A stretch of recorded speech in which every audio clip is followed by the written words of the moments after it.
ፈጣሪ አምላክ በዕለተ ሰንበት በእሁድ ቀን የሚያስደስት ያልተጠበቀ ዜና ነው እንድንሰማ ያደረገን። በተለይ ትናንት አንድ ቪዲዮ ተለቆ ብዙዎቻችሁ ተናዳችሁ ነበረ።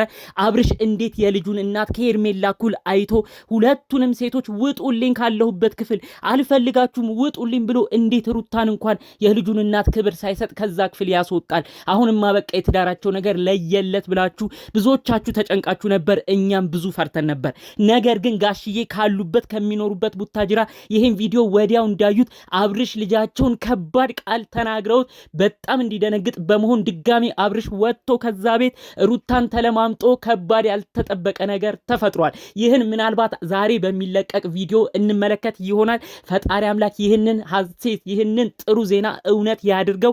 ሁሉንም በዝርዝር አሰማችኋለሁ። አብርሽ ምን አይነት ቃል ከአባቱ ተነግሮት ደንግጦ ሩታን በድጋሚ ይቅርታ እንደጠየቀ እንዲሁም ደግሞ ሩታም ያለችው መልስና አሁን ደግሞ ስላሉበት ወሳኝ ሁኔታ ነው እማሰማችሁ።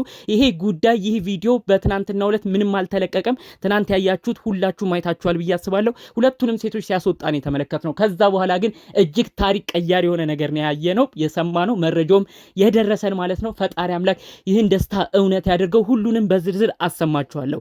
ሰላም ጤና ይስጥልን ውድ ሀገሬ ልጆች፣ የሩታ ደጋፊ የሩታ አድናቂዎች፣ ሩታ ተከፍታለች፣ ሩታ አዝናለች ብላችሁ ለሩታ ስትከራከሩ የነበራችሁ በተለይ ከሩታ እጅ የበሉት የጠጡት የቅርብ ጓደኞቿ ሁሉ ፊታቸውን አዙረውባት ወደ ሄርሜላ እያዳሉ እሷን ሲበድሉ ይቺማ የተገፋች እህታችን ነች በማለት ለሩታ የተከራከራችሁ የእውነት ፈጣሪ አምላክ ጤናችሁን ይስጣችሁ። ለእውነት እንደቆማችሁ እናንተም በተጨነቃችሁበት ሰዓት ለእውነት የሚቆመው ፈጣሪ ለእናንተም ዋስ ጠበቃ የሆነ ሰው ይስጣችሁ። ርቃቴ የተመቻችሁ ቪዲዮ ላይክ በማድረግ ጀምሩ። እንዲሁም የሩታ ወዳጆች የሆናችሁ እባካችሁ ለእኔም ቤተሰብ ሁኑኝ፣ ሰብስክራይብ በማድረግ ቤተሰብ ሁኑኝ እያልኩ በአክብሮት በፍቅር ነው የምጠይቃችሁ። ቀጥታ ይዤ ወደ መጣሁት ዝርዝር መረጃ ነው ማመራው። ትናንት እንግዲህ አንድ ቪዲዮ በጣም የሚያናድድ አይተን ነበረ። በቪዲዮ መግቢያም ነግሬያችኋለሁ። አብርሽ ተናዶ ሁለቱንም ሴቶች ሲያስወጣ ነበር ያየነው። ብዙዎቻችን አዝነን ድጋሚ እነዚህ ልጆች እልህ ሊጋቡ ነው ብለን ብዙ ብለናል። ነገር ግን ከምሽቱ ገና ምንም ሳያድር ነው በቅርብ ያለ ሰው አዲስ ወሳኝ መረጃ ያሰሙኝ ማለት ነው። ያ ቪዲዮ እንደተለቀቀ ያሉኝ ምንድነው ጋሽዬ በጣም ተደናግጠው ነው ያንን ቪዲዮ የተመለከቱት። እንዴት ነው ይሄ ልጅ ብዙ መክሬው ሩታንም ለትዳርሽ ትጊ ብልጡኝ ተንከባከቢው እሱም ቢሆን እንዲንከባከብሽ አረጋለሁ ብዬ ሁለቱንም መክሬ እንዴት ነው አሁን የልጁን እናት ጭራሽ ከሄርሜላ እኩል ቆጥሮ ከዛ ክፍል የሚያስወጣው ብለው ጋሽዬ በጣም ተናደው በሁኔታው ወዲያው ነው ስልክ የደወሉለት ነው ያሉት። ታዲያ እንግዲህ አብርሽም ስልክ አንስቶ ሲያወራቸው ጋሽዬ በድንጋጤም በጣም በተናደደ ስሜት ውስጥ በመሆን ነው ልጃቸው አብርሽን የተናገሩት ማለት ነው። የተለቀቀው ቪዲዮ በተለይ ሰሞኑን ያለው ሁሉ በቶሎ ነው እየተከታተልኩ ያለሁት። ብለህ የልጅህን እናት ገፍታ አስወጣ ሆይ እኔ እኮ ሩታን መክሬ ነበረ፣ አንቺም ቢሆን ታገሺ፣ እኔም ልጄን መክራለሁ ብዬ ነበር። ለምንድነው አንተ ልጅ የምታሳፍረኝ? አንተ ይችን ልጅ የልጅህን እናት እንዲካረክ ከኔ ጋር ያለህም ነገር የሚያበቃ ይሆናል፣ እኔን በቅርቡም አታየኝም፣ አንገናኝም ሁሉ ብለው ከባድ መልእክት ነው ለልጃቸው ያስተላለፉት። ታዲያ በዚህ ሁኔታ ነው እንግዲህ በጣም በመደናገጥ አብርሽ ያለበት ነገርም ትክክል እንዳልሆነ በመረዳት ወዲያውኑ ነው ከሩም ውስጥ ወጥቶ ሩታን እንደ አዲስ ይቅርታ ጠይቆ እንግዲህ እባክሽ በቃ እኔና አንቺ እንቀጥል ሁሉ ሲላት ነበር ነው ያሉት። ታዲያ ሩታ ደግሞ እንግዲህ ከሄርሜላ እኩል ከዛ ክፍል ውስጥ ውጪ መባሏ መናቋ የልጅ እናቱ ሆና ያለች ሚስቱ ሆና ያለች ከሄርሜላ እኩል ታይታ ከዛ ውጪ መባሏ እልህ አሲሷት እሷም እንደ አዲስ ልታኮርፍ ነበረ። ታዲያ ያንን ሲመለከት አብርሽ በመደንገጥ በሁኔታውን በማዘን ነው ድጋሚ በርከክ ብሎ ካለበት እባክሽ በቃ ሩታኔ ሰልችቶኛል፣ እሺ በቃ ስላለፈው ነገር ሁሉ እንርሳ ብለው ድጋሚ ተቃቀፉት ነው ያሉት። የእውነት ፈጣሪ አምላክ ይህንን ደስታችሁን ይህንን የተሰማውን ጭምጭምታ የሆነውን የእርቅ ወሬ እውነት ያድርገው። አሁንም እኛ ባላሰብነው ባልጠበቅነው ሁኔታ እነ ሄርሜላ መጥተው ድብልቅልቁ እንዳይወጣ ፈጣሪ አምላክ ለእናንተ ሆኖ እንደው የተቻለውን አድርጎ ለልጃችሁ ሲል አንድ ያድርጋችሁ። የእውነት የሚያስደስት ዜና ነው ያየሁት። ታዲያ ጋሽዬ ከሰሞኑ የሚለቀቀውን ቪዲዮ እያንዳንዱን እየተከታተልኩ ነበረ። እኔ የልጄ ሁኔታ በጣም እንድንገበገብ አድርጎኛል። በተለይ የልጅ ማዕረግ ያየሁት አያት የሆንኩት በሩታ ነው። ለምንድን ነው ሩታን የሚያስቀይምብኝ ብለው በሰሞኑ በጣም አዝነው ነበር። ታዲያ ያንንም ነው እንግዲህ ከቡታጅራ ሆነው የሚለቀቁ ቪዲዮዎችን በጣም እየተከታተሉ የነበረው። ይህ ዛሬ ይኸው ትልቅ ፍሬ እንዲያፈራ ነው ያደረገው ማለት ነው። አንዳንዴ ጋሽዬ መጥተው አዲስ አበባ ራሱ አብርሽን ሲመክሩት የማይሰማበት ጊዜ አለ። የዛሬው ንግግራቸው ግን የሚያስደነግጥ ሆኗል። በቃ እኔ አንተ ልጅ በእንደዚህ አይነት ሁኔታ የምትቀጥል ከሆነ አሁንም ቢሆን የልጅህን እናት እንዲምታረክ ከሆነ ከኔ ከአባት ጋር ራሱ ከባድ ሁኔታ ነው የምንዳረሰው፣ በቅርቡ ሁሉ አላይክም ብለው ራሱ እንደ መጣላትና በቃ ልጃቸውን እንደ ማክሮፍ ሁሉ ሊያረጋቸው እንደነበር ነው ቀጥታ ለአብርሽ የነገሩት። የነበሩት። አብርሽም እንግዲህ ካለበት ነገር ቶሎ መደናገጡ ይኸው ብዙ ርቀት ሳይኬድ ሁሉ ነገር ወደ እርቅ እንዲወርድ የተቻለውን አድርጓል ማለት ነው።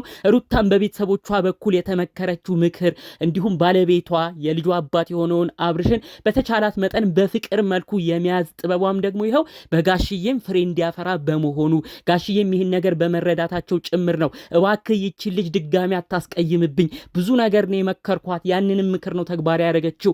አንተ አሁን ይህንን ካስቀየምክ የኔና ያንተ ነገር ለመጨረሻ ነው ሲሉት ነው እንግዲህ በሁኔታው በመደናገጥ እንዲለማመጣት የሆነው ማለት ነው። ሩታ የሚገርማችሁ ነገር ወዲያው ወጥቶ ከሩሙ ሊለማመጣት ሲል ሆድ ብሷት ነው እንግዲህ ልታለቅስ ሁሉ ደርሳ የነበረው። እኔን እንዴት ብትንቀኝ ነው ከዛች ሄርሜላ እኩል አይተ ከዚህ ክፍል ውስጥ ውጭ ያልከኝ? እኔ እኮ የልጅህ እናት ነኝ፣ እኔ እኮ የትዳር አጋርህ ነኝ፣ እንዴት ብትንቀኝ ነው? ይህ መናቄ ብቻ ነው አሁን ጭራሽ አንገበገበኝ ብላ ጥላው ሁሉ ልትሄድ በቃ በጣም ሆድ ብሷት ከፍቷት እንደነበረም ጭምር ነው የነገሩ ማለት ነው። ታዲያ አብርሽ ያንን ሁኔታዎች ሁሉ በመረዳት በቃ እኔ አሁን ምንም የምንነጋገረው የለም እባክሽ ሩታ በቃ ሁሉንም ታዩ ብሎ እቅፍ አድርጓታል ነው ያሉት። እንግዲህ እዛ አካባቢ ያሉ የሚገርማችሁ ሰዎች የዩቲዩባቸው ተከታታይ የሆኑ የእኛንም ቪዲዮዎች መረጃዎች የሚሰሙ ሰዎች አሉ። በእነ አብርሽ አካባቢ ያሉ ሰዎች የሚገርመው ነገር በየቀኑ የሚያረጉት ነገር የሚጫጫ ሁኔታ ስለሚፈጥር ሁሌም ሞተን እንመለከታለን ያሉኝ። እነ አብርሽ እነ ሩታ ቪዲዮ ሲሰሩ እስከ ውጭ ድረስ አንዳንዴ ጭቅጭቃቸው ይሰማል። በተለይ ደግሞ ሩታና ሄርሜላ ሲገናኙ ራሱ የነበሩበት አካባቢ ጭቅጭቅ ነበር፣ እታች ድረስ ሁሉ ጭቅጭቅ ነበር። በዛ ምክንያት ነው እኛ ምን ተፈጠረ ብለን ወተን በምንመለከትበት ሰዓት አብርሽ እየሮጠ ሄዶ ሩታን ሲለምንና ሲለማመጥ የተመለከት ነው በማለት ጭምር ነው መረጃውን ያደረሱኝ ማለት ነው። እመኑኝ እንግዲህ አሁን ምናልባት ዛሬ ወይ ነገ እንግዲህ አንድ ቪዲዮ የስምምነት የሚመስል ነገር ይለቃሉ ብዬ አስባለሁ።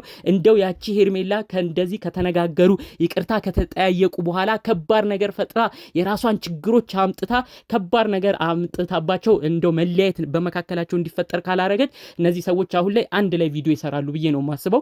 ሄርሜላም እንግዲህ እነዚህ አይነት ነገሮችን አሁን ስትረዳ ያሉት ነገሮችን በቃ ትዳር ያለው ሰው ለሷ እንደማይሆን ስታውቅ ካለችበት ነገር ረገብ ትላለች ብዬ አስባለሁ። ሁሉም ሰው የሚመኘው ነገር አንድና አንድ ነው። በተለይ ለወለደው ልጃቸውን በጋራ እንዲያሳድጉ። አብርሽ ትዳር ማለት እኮ ቀልድ አይደለም፣ ለምንድነው የልጅህን እናትስ የምታስከፋው በማለት ነው ብዙዎች ይናገሩ የነበረው። ታዲያ እንግዲህ አሁን ወደ መጨረሻው ያለው ነገር ወደ ፍቅር እየሄደ ነው የሚመስለው። ሩታንም ማንም እንዲያልጠበቀም ነበር። እኛ አስቀድመን በዚሁ ቻናላችን ተናግረን ነበር። ሩታ ብዙ ተመክራለች። አሁን የትዳር አጋሯን ለመያዝ ስትል ምንም ቢያናድዳትም አብርሽ ምንም ቢያበሳጫትም አብርሽን ለመንከባከብ አብርሽን ለመለማመጥ እየፈለገች ነው ብለን አስቀድመን ስንናገር እንኳን ይህ ውሸት ነው፣ ሩታ እንዴት እንዲህ ትሆናለች ብዙ ተበድላ እያላችሁ ነበር። ይኸው የመከሯት ሰዎች ጥሩ ነገር ትዳሯ ቢያንስ እንዲቀጥል ለማድረግ በማሰብ ጭምር ነው እንግዲህ ይህንን ስለተናገሯት ይኸው ከሰሞኑ ሁሉ አብርሽን ስትንከባከበው እየተመለከትን የነበረው ማለት ነው። እንግዲህ አሁንም ቢሆን ፈጣሪ አምላክ እነዚህ ልጆች መካከል ገብቶ ያስማማቸው። በጣም ብዙ ከባድ ጠላቶች ነው ያሏቸው፣ ወዳጅ መስለው ጠላት። በተለይ ከሩታ እጅ የበሉ የጠጡ በጣም በቃ ናቤላ እነብሩክ የተባሉ ከባድ ጓደኞች ነው ያሏቸው። እነዚህ ልጆች እንደው ለአንዴና ለመጨረሻ ጊዜም ከህይወታቸው ገሸሽ የሚሉበት ነገር እንዲፈጠር የእውነት ከልብ እመኛለሁ። አለበለዚያ እነዚህ ልጆች ተስማምተው ብቻ እየኖሩ እነዚህ ድጋሚ ጓደኞቻቸው የሚመጡ ከሆነ በሰላም ይኖራሉ ብዬ አላስብም። ስለዚህ እነዚህን ሰዎች ራሱ ከህይወታቸው ሙሉ ለሙሉ የሚያርቁበት ነገር እንዲፈጠር ነው እንግዲህ በዚሁ እኔም መልእክቴን ማስተላለፍ የምፈልገው ማለት ነው። ለአብርሽና ለሩታ አንድ መሆን እስካሁን ለለመናችሁ ለጸለያችሁ፣ እንደራሳችሁ ትዳር እንደራሳችሁ ህይወት እንደራሳችሁ ቤተሰብ ቆጥራችሁ ለሩታ የተከራከራችሁ ውድ ቅን የሀገሬ ልጆች የምትደሰቱበትን ነገር እንድታዩ የእውነት ከልብ እመኛለሁ። ፈጣሪም እሱን ቪዲዮ ያሳየን ብዬ በመመኘት የዛሬን ቪዲዮን እዚህ ላይ አበቃለሁ። ለቻናሌም አዲስ ከሆናችሁ በድጋሚ ሰብስክራይብ አድርጋችሁ የኔም ቤተሰብ እንድትሆኑ በአክብሮት በፍቅር እጠይቃችኋለሁ ማለት ነው። በሌሎች ቪዲዮዎች እስክንገናኝ ድረስ ሰላሙን ሁሉ ተመኘውላችሁ። ሰላም።